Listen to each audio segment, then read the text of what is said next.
I'm joined by Davena Lyons from Revenue. And Davena, you know what? Just tell us yourself, rather than me trying to introduce you. Tell us yourself. What do you do? So thanks, Owen. I'm working in revenue over the last 2 decades, Right. across a variety of roles, really. At the moment, I'm a member of the Collector General's Division Management Board.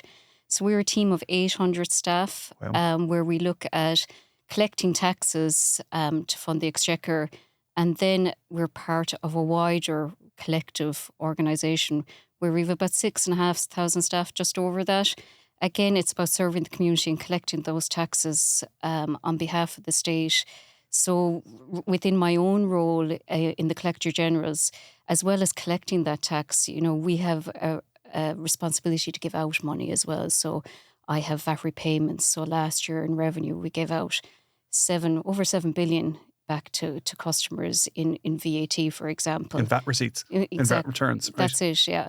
So, and then over the last 4 years, which have been really exceptional with the COVID pandemic and then the energy crisis, we would have administered some government support schemes.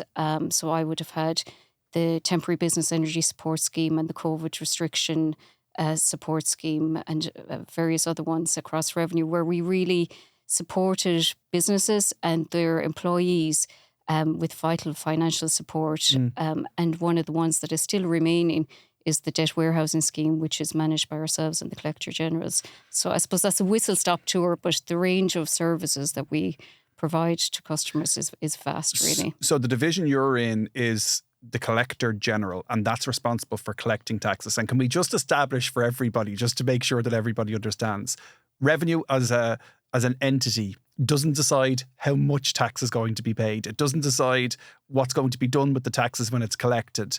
Your job is to administer and collect on behalf of the decisions made by government. Is that fair? That's exactly it. So last year we collected 127 billion in taxes and other non-exchequer receipts.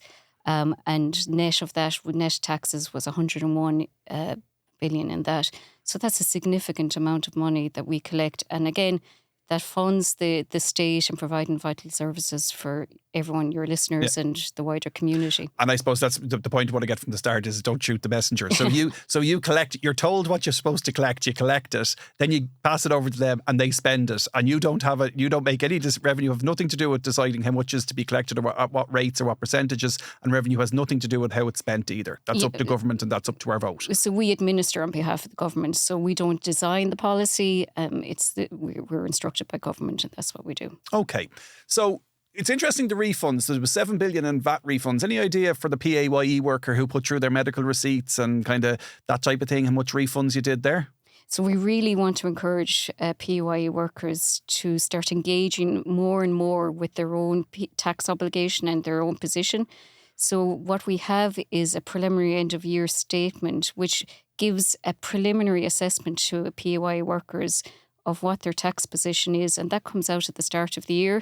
And we really would encourage PAYE workers to look at that, because when you look at it and you think about your own personal circumstances, you could be in rented accommodation, you could be entitled to the rent tax credit, you could have had medical expenses over the last year, which you would be entitled to, again, credits for, and we would ask you then to put in a PAYE income tax return. And once you get that in, you get a statement of liability. Now, it's called a statement of liability, but actually the significant majority would have an overpayment rather than an underpayment or a balanced man. And I think that's something that scares people though, because they, oh no, you know what? If I do a tax return of any description, I'm going to owe the tax man. And they always, but they always refer back to my friend did a tax return and they ended up owing money. But you're telling us that it's more likely that there was an overpayment tax for a PAYE worker. And that's been my experience across. Yes, of course, there's always the odd person who gets caught out, but it's more likely there's going to be a tax refund as opposed to tax owed. Yeah, because there's a variety of credits that you might be entitled to. So you need to review the preliminary statement, have a look at that and see for your personal circumstances. So for income tax returns that were submitted last year relevant to 2022, I think there was between 600 and 800 million potentially refunded to customers there in relation to overpayments of tax, and that's all for PAYE customers. And what we would say to your listeners is it's quick, it's easy, and it's free. And so to really encourage people to get active in that. And again, if you're moving multiple employments during the year, again, just use My Account, which is a self-service tool for PAYE workers to engage if you have queries with revenue or to manage your tax credit position. And one of the things, just to remind the listener, we're recording this in April 24. This is going out in April 24. And right now, you can still go back into 2023. So if you're a PAYE worker, it's likely all your taxes have been collected and administered properly by your employer. And if you haven't claimed your medical expenses, or you haven't claimed your rent credit, or you haven't claimed some of the other stuff that you can claim for, you have up until October/November to do that return. I'm right here, am I? You can still go up to October, November. And you can claim your credits back multiple years. So you can look back 4 years if you need to claim something that you haven't claimed, and you have your receipts to support that. So we would ask everyone in the PAYE environment to have a look at their own personal circumstances. The other one that you can do, and you can only do it this year for last year, is you can still make a pension contribution. If you didn't max your pension contribution out for last year, you can still do it now before you do your tax return. Yeah. And if all your taxes are bang on correct and you're a higher rate taxpayer and you put €1,000 in, you're going to get a €400 refund. Yeah. And people, if you're a standard rate taxpayer, you're going to get a €200 refund for every €1,000 you put in.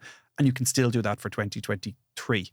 And people often, particularly PAYE workers, they don't realise these things. And it's interesting to hear that 600 to 800 million, that's a huge number. Tell me about businesses. So tell me about the other things that you're... So that's a PAYE worker. What about the self-employed and the business person? Tell me about your engagement with them and how it works between your department and collecting there, and how is it different for them? Okay. So in the Collector Generals, we manage about 1 million customers, individual taxpayers and businesses who are self-assessed. So we would manage those, and for example, they have an obligation to file tax returns. That could be your VAT or your employer's PAYE, income tax or corporation tax returns, and then a multitude of other taxes depending on the sectors. So again, with that, obligation becomes responsibilities about due times for filing and payment. So in relation to the business environment, we want you to file your taxes on time and to pay your taxes on time. And really, when we look at the environment post-COVID, we do have a really robust culture of compliance, voluntary compliance by taxpayers and business. So we would say if you were to walk down any street in Ireland, potentially 9 out of 10 of those businesses on the main street are compliant. And that's just as an example, Yes.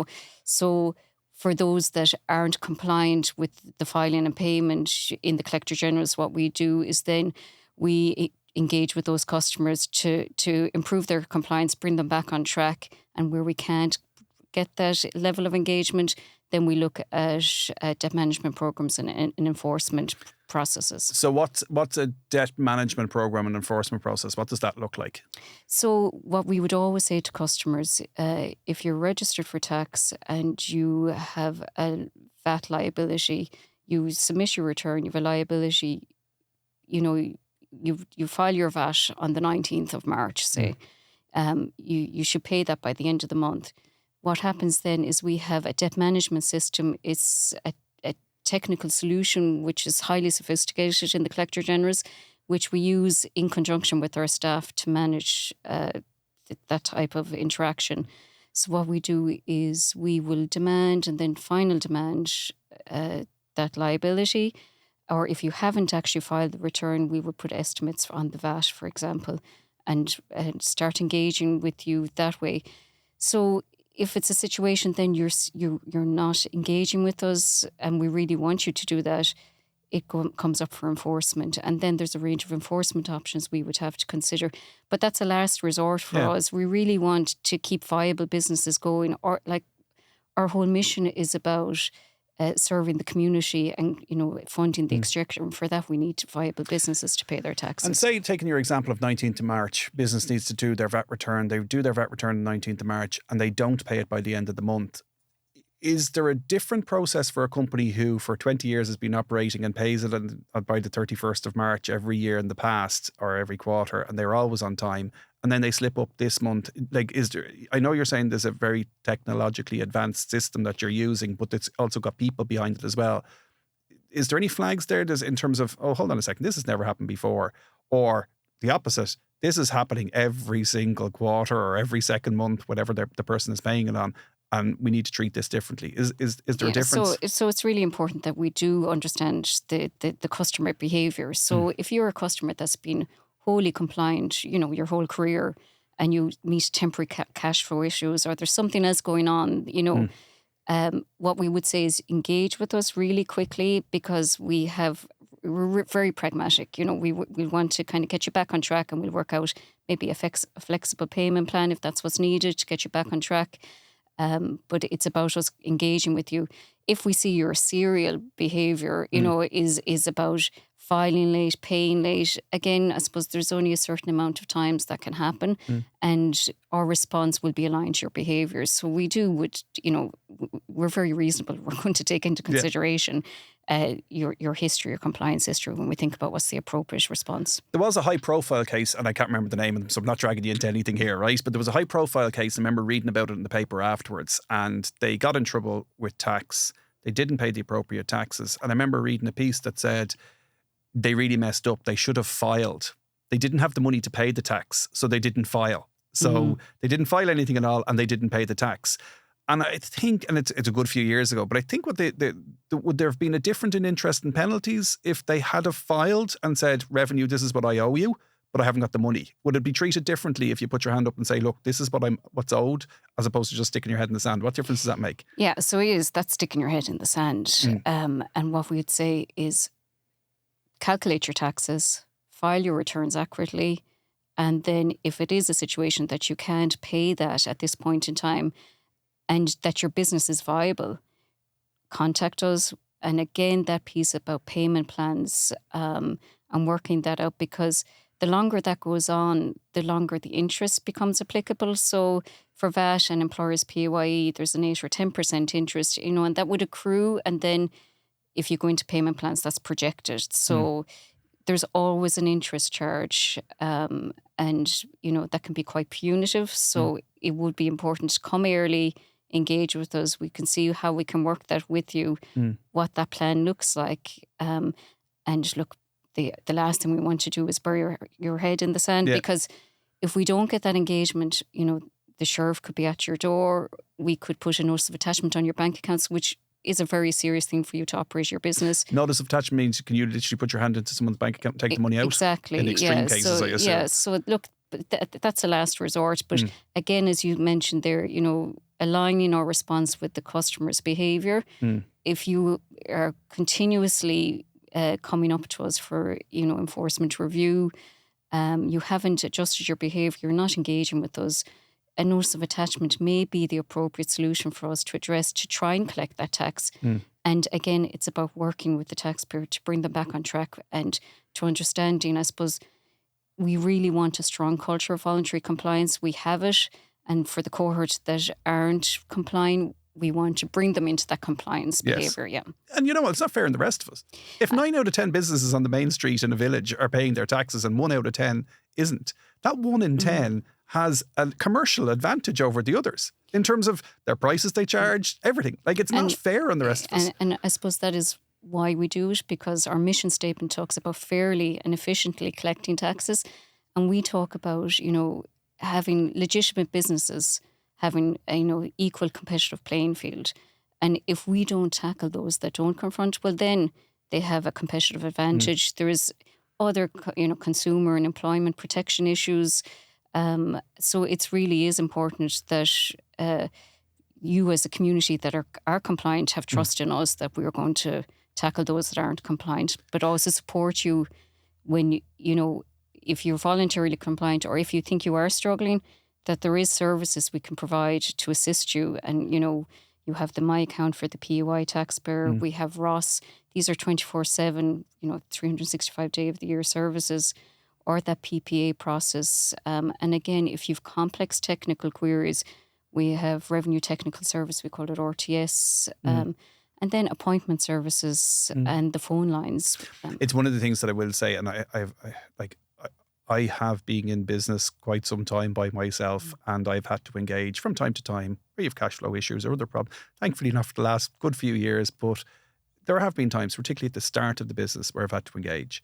And I've always found that it's much easier after the phone call than it was before. It's hard to pick up the phone. Like, don't get me wrong. It is hard to pick up the phone and say, right, this is where we're at. This is what I'm trying to do. And then you come up with a plan and you say, right, this is how we're going to work this through and this is how it's going to be. Sometimes you don't even have a problem and you don't realize it, and then you talk about it. But I have to say, I'd strongly encourage, if people are sitting at home and they're listening to this or driving the car and they're going, oh, there's something in my head and I'm not sure if I am, go get some advice from a tax advisor and you'd be surprised the difference it makes. Can I just jump back to something that you said? I'm going to latch onto a word you used, efficiency, in terms of the collection and efficiency. We've talked about kind of dipping into someone's bank account in extreme cases. We've talked about enforcement, which I assume is sheriff, right? Or solicitor. Or solicitor, okay. I like, just the commercial brain in me says, if someone files and pays, that's the most cost-effective way of revenue collecting, their collectors general collecting their money. You guys don't want to go there. You don't want it, like, it's not as efficient as collecting it. So compliance is the most effective and the most efficient and the most cost-effective way of getting the money in. But surely there's a big cost then when it runs into the sheriff and all of these other things. So you guys want to avoid that as much as possible, I assume. Absolutely. And look, it slows down us passing over money for the exchequer to fund the state as well. So that's not the position we want to be in. We want to collect all the taxes that are due at the right time and, you know, have those to fund the state. That's our position. You know, we have about 6,600 staff on average. That would fluctuate a little bit, but we have a significant amount of responsibility on behalf of the state. So last year we marked our 100-year centenary of providing that service to the state. And, you know, we not only collect taxes and customs and excise duties and customs controls. Again, if you come back to, you know, the last 4 years, the support schemes that we provided and administered for the government. So we had to pivot all our staff and move them to different roles and give that vital support to businesses and to keep the country growing in a sense. From and I think people probably underestimate that. Like, if anyone was on the wage subsidy scheme, if anyone was, that was all administered, and it wouldn't have happened, and it happened incredibly quickly. And then there were some issues with it in terms of, well, like I posted something very early on Facebook and Instagram about how you're actually not getting any tax deducted out of your wage subsidy scheme and you're going to be responsible for the taxes later on. And I think there was somewhere between 600,000 and 800,000 people viewed that within a week. But you know what? I still stand over that Revenue did it the right way. You did it as quickly as you possibly could. You got money into people's bank accounts at a time when they were very, very scared. And employers were worried about passing over money, and all the supports were... And I use the word rushed because they had to be rushed. And it was very reactive. And I do think credit where it's due. And it wasn't perfect, but it was done. If you can imagine, it was overnight nearly. Yeah. Like, even, for example, it was overnight. We are hugely innovative in developing digital solutions in Revenue.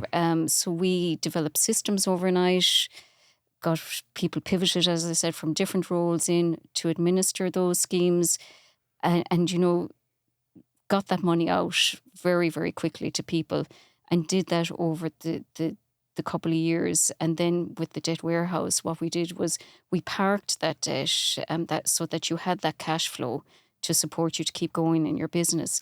So I think we're very proud of what we did over the couple of years in Revenue. Let me talk about debt warehousing for a second, but it doesn't apply to everybody. But just give us an idea of what debt warehousing is, just for the general public, and what does it mean and how big of a problem is it right now? Okay, in a snippet, what it is it was a scheme introduced in May 2020 to support businesses with cash flow.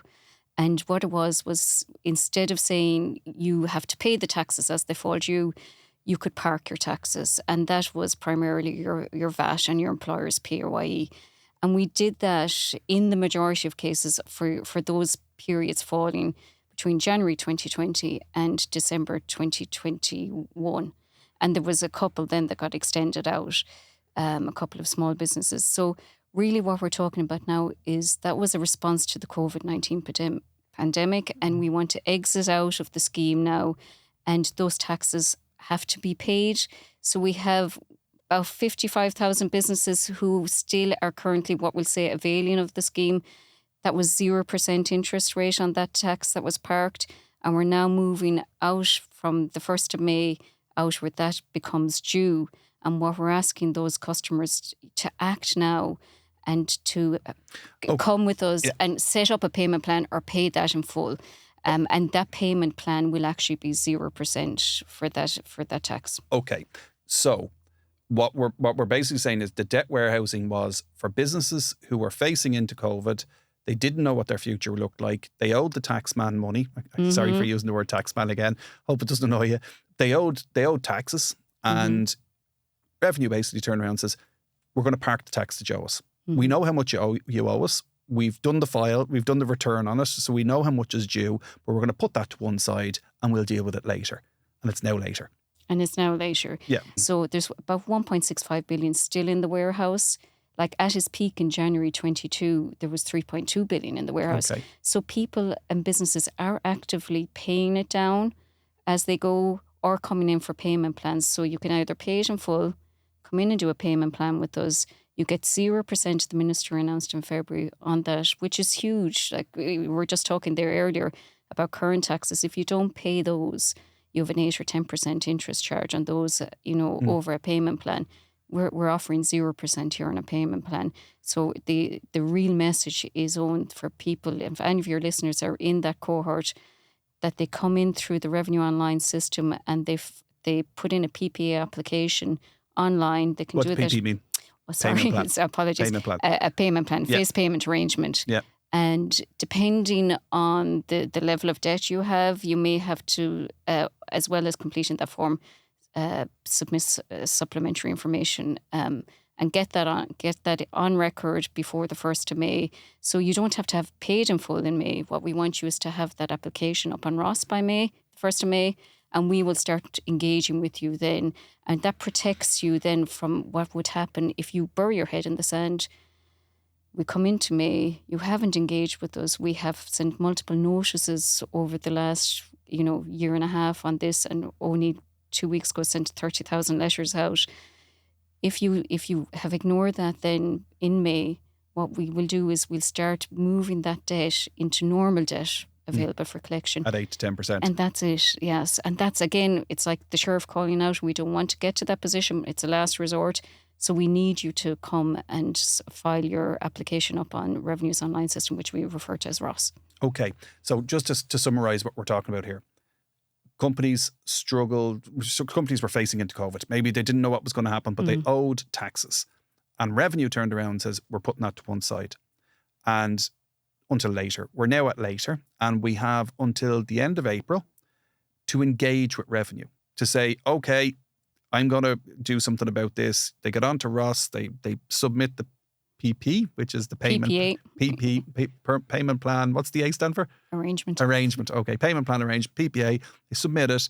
And at that stage, you guys will have a whole backlog of them, I assume. But once they've submitted before the end of April, it's up to you guys then to come back and approve it or not approve it or change it and engage back with that person. If they miss that end of April deadline, on the 1st of May, they're moving from 0% interest to 8 to 10% interest.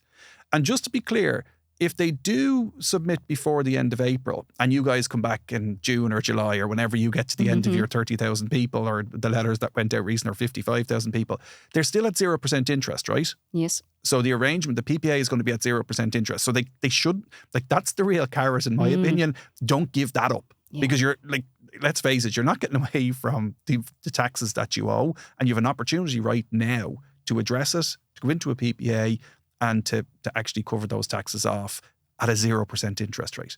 It is, and it's huge. It's a huge lever to come in and get 0%. Like we've never had that position where you have taxes and you can pay them over a duration at 0%.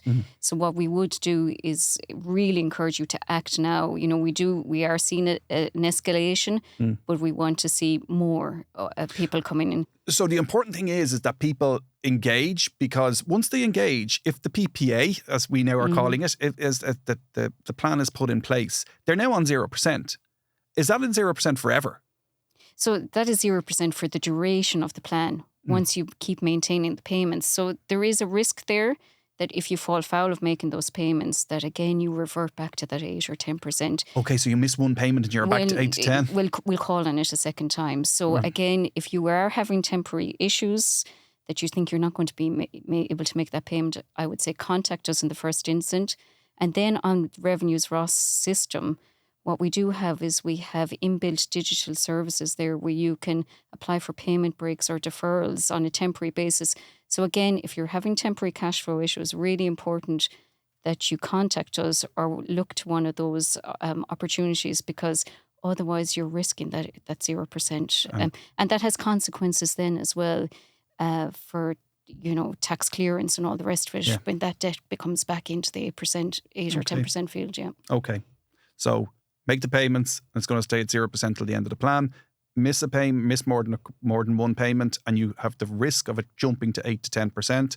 But if you are having problems and you engage with you guys, we can work on a mutual solution. Something agreeable between both parties. Yeah. Perfect. Okay. And the other thing now, Owen, is in relation to coming in, if you have some current tax issues, so you might have some recent VAT3, VAT return issues or PAYE issues, we would ask that you try and resolve those and then come into the PPAs. So what difference would that make to me? So we can offer you the 0% for those COVID periods. Right.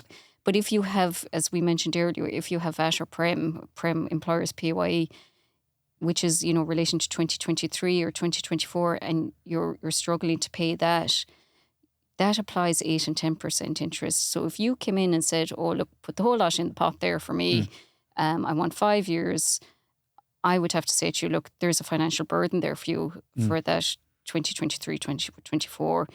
It would be really valuable to you. There's an interest saving that you can resolve that yourself and go into the PPA at the 0% only, because what happens is we will offset your payments over your payment arrangement duration against the oldest debt first, which would be, in this scenario, it would be the COVID debt. And so you're accruing an interest charge there on your 2023 or 2024. And I suppose it's really important that these arrangements are for viable businesses. Okay. So just to make sure I understand what you're saying, I owe 50 grand and it's warehoused from 2020, but I owe 10 grand from last year. And if I walk into an arrangement with you, the 10 grand is going to be charged at 8 to 10% because it's last year. It's nothing to do with the warehouse stuff. But when I make my repayments over 5 years, I'll pay off the 50 grand at 0% first. And all the while, that 10 grand at 8 to 10% is just accumulating up interest between now and the time I start to get to that, to pay off that bit of it. Is that right? That's correct. So we don't want to do that. I know you don't want to do it, yeah. But that's the advantage of try and sort out your taxes, even if it's like your more recent taxes, even if it's from other sources, whether it's the bank supports you or whatever else happens, or ideally from cash flow, before you tackle the 50 grand in my example there that's warehoused. But still the message is, don't leave it until the 1st of May because you'll have missed the boat at that stage. And we are so close to it. And you won't say this, but I will, right?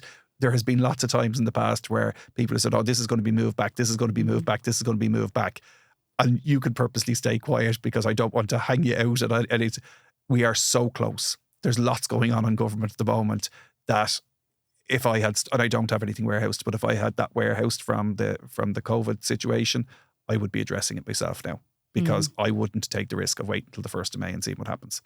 And the reality is you come in, if you can pay it in full, because some of those amounts are very small, you might have the opportunity to pay in full, but anything over 500 euros, you can get that payment arrangement with us.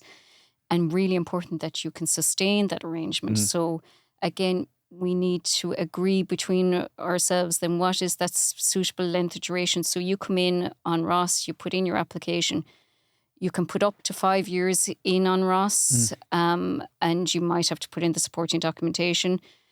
We'll review that. We do expect there will be a lot of arrangements we'll be able to get over the line in real time very quickly. And then there's others that we need to go into negotiation because, there will be exceptional circumstances where people want extended ones. And I suppose before COVID, our standard arrangement duration was 36 months. Yes. So we are offering a lot more flexibility on the duration. Does anyone ever get over 5 years?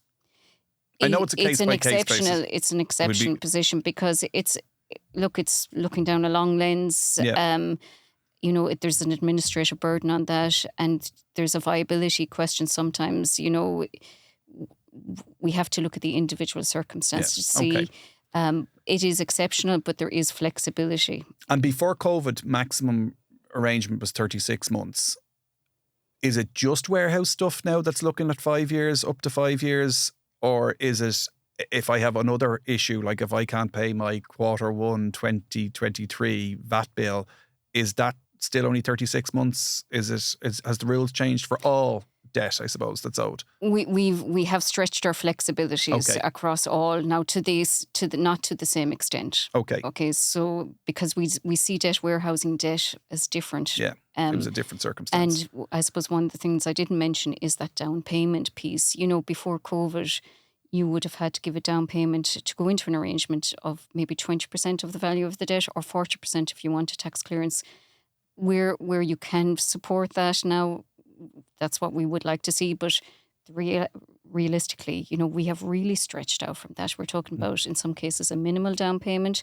And when I mentioned the current tax issue there, if you had a current tax issue and you came into us now and you want to put in your warehouse into a PPA, I would say to you, look, if you pay me the current tax, I'll treat that as the down payment and get you in. And really, we want to get as many people into that are viable businesses and get them into arrangements which are realistic but actually suit your financial circumstances. And I know, like with the debt warehousing, it really does give you an insight into the attitude and kind of in terms of how you guys look at these things. It's quite realistic, right?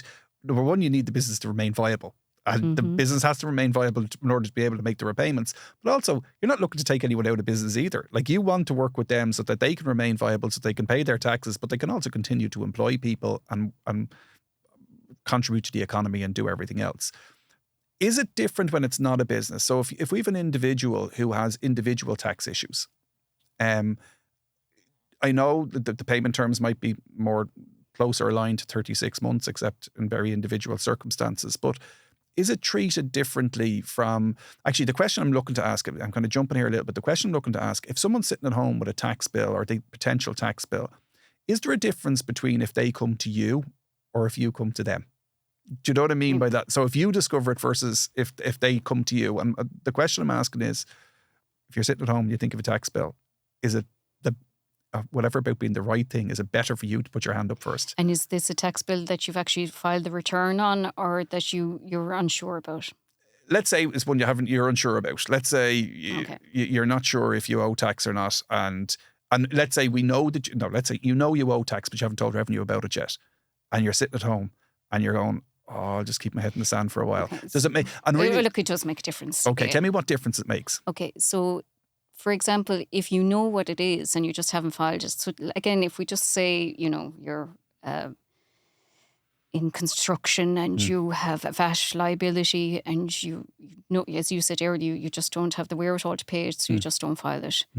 Really what will happen is we see that as non-engagement, and so there is a time limit there. We'll start raising estimates out for tax liabilities, and then that would go subsequently. If we don't get meaningful engagement from yourselves, and we really do try to get that engagement, we will go towards that enforcement response. Separately then, if you have a situation where, there's been a transaction or activity involved and you think there might be a tax implication, but you don't declare it, or, that you submit a return, you haven't put it on. Again, we would always say self-review and consultation with those is the positive thing to do, because we will work with you as much as possible to get you back on track and to give you advice potentially on the tax treatment. So as you said, there might be no big issue, but you're feeling the weight of the world on your shoulders about something. And, there's ample opportunity, and it's covered by our compliance intervention framework about when you can come and resolve things. But you don't want to leave in your position where we have a wealth of data and we have risk assessment processes and compliance programs, and then that you end up inside that we've seen you as non-compliant because we've identified something in our processes, and then we start, putting our compliance resources for non-compliant taxpayers. Okay, let me ask a more direct question then, because the question I really want to get the answer to is it myth or is it fact? If I have a revenue problem and I go to revenue, I tell them, I will end up paying less in total than if revenue come to me, discover the problem, and the interest and penalties are extra. My point is there any benefit financially if the problem is presented by me instead of you coming to me and finding it on me? Do you know what I mean? Yeah. So, in that compliance intervention framework, which would be operated from our compliance or operational divisions, that, where our resources are, absolutely. There's a vast difference in voluntary complying and the cost to you as a taxpayer versus us deeming you non-compliant and what we would apply then, potentially interest, penalty. It depends on that range of activity. From a compliance perspective, what that looks like. So we really do vigorously confront non-compliance, where we see it in our data and our risk assessment. So absolutely, our message, whether it's collection, compliance, its service, is come to us and engage. Like last year, we had about 4.2 million interactions, whether through Ross My Account letters, and we answered another 1.7 million phone calls. Wow. So there is a lot of people actively coming to us, whether it's the PAYE, taxpayer businesses or agents. And that's what we do. We will help you through that process. And I suppose that's the message, is to engage. Can I ask you two questions, and I'll ask them just to wrap up, right? I'm going to ask you two questions. I'm going to ask them at the same time. You can answer them both or you can answer them whatever order you want, right? Do you love working in revenue? And what reaction do you get at a dinner party when you say you work in revenue? I've a career of 20 years in revenue. Yeah. I've worked from everything from service, compliance, fraud, investigation, and now in a variety of roles. I've 160, 170 staff. For me, it's been a fantastic career. And look, I'm proud to say I work in revenue. Great. There's been the odd conversation in a taxi, or as you say, not necessarily when you're with your friends, because they respect what you do, but you get some interesting and meaty conversations with people at times. You probably get similar questions to me. I'm asking for a friend, do you? Nobody ever has any financial issues when you're walking down Grafton Street and they stop you. And you're your man from the telly. Can I just ask you something for a friend? You probably have something similar with yours, and people asking you what can you get away with and what can't you get away with. Look, there's nothing to fear from coming to revenue. Is the message. Yeah. Okay. I really appreciate your time. Thanks for coming in. And I've no doubt the listeners have a better insight into how revenue operates. But more importantly, I think it's the attitude of really comes across.